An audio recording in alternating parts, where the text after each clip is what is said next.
Sir आमच्या आपण आलात आणि आम्ही मागितलं नाही काही असं पण बरोबर नाही आहे. मागू ना सर. आम्हाला एक गोष्ट हवी आहे सर, म्हणजे आम्हाला आमची नवीन जिल्हा परिषद हवेत. माझे डिपार्टमेंट्स खूप ठिकाणी खूप जुनी बिल्डिंग आहे सर, आणि माझे डिपार्टमेंट दुसरीकडे गेल्यामुळे काम करताना आमचे मापारी साहेब सेंट्रल बिल्डिंगला बसतात, त्यांना बोलवायमध्ये 10 मिनटं जातात. म्हणजे ॲडमिनिस्ट्रेशन नीट करताना आणि क्वार्टर चांगल्या डिसमेंटल्डच आहेत सर. त्याच्यामुळे आमचा सेसचा निधी जातोय भाडं देण्यात, आणि चांगले अधिकारी जेव्हा आम्हाला इकडे बोलवायचे असतात तेव्हा क्वार्टर्स पण चांगले देणं असणं गरजेचं आहे. त्यामुळे आम्ही मी हात जोडून जिल्हा परिषद तर्फे विनंती करते की आम्हाला नवीन जिल्हा परिषद इमारतीसाठी आपण निधी द्यावा.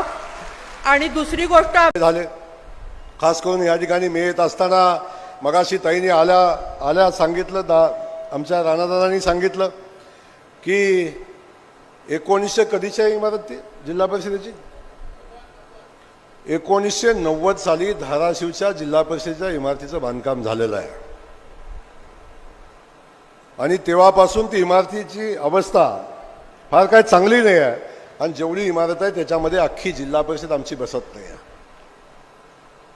राणादादांनी सांगितलं की PPT मॉडेल आम्हाला करण्याची परवानगी द्यावी.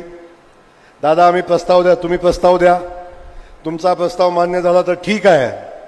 परंतु आज मी सांगून जातोय, आमच्या भगिनी जोपर्यंत धाराशिवच्या जिल्हा परिषदेच्या अध्यक्ष आहेत तोपर्यंत तुमचा भाऊ तुम्हाला या इमारतीसाठी लागेल तेवढा व्यवस्था करेल, आणि त्याची मान्यता आपण जिल्हा परिषद, त्यांनी नाही PPT मॉडेल मंजूर झालं तरी सुद्धा शासनाच्या वतीनं जिल्हा परिषद इमारत बांधू आपण, अजिबात चिंता करू नका. त्यामुळे जी व्यवस्था आपल्याला उभी करणं, शेवटी एक आहे, अख्ख्या जिल्ह्याची राजधानी बरोबर धाराशिव आहे. आणि जेव्हा जिल्ह्याचं आमचं जसं विधानसभेचं काम चालतं, मंत्रालय आहे, त्या जिल्ह्याचं मंत्रालय कुठलं आहे तर जिल्हा परिषद आहे, लक्षात असू द्या. मग त्या मंत्रालयाचं इमारत नसेल तर कसं होईल? त्यामुळं ती चांगली इमारत बांधू आपण, काळजी करू नका. अनेक विषय या ठिकाणी बोलण्यासारखे आहेत. सगळ्या विषयावर बोलत असताना मी आपल्याला एवढं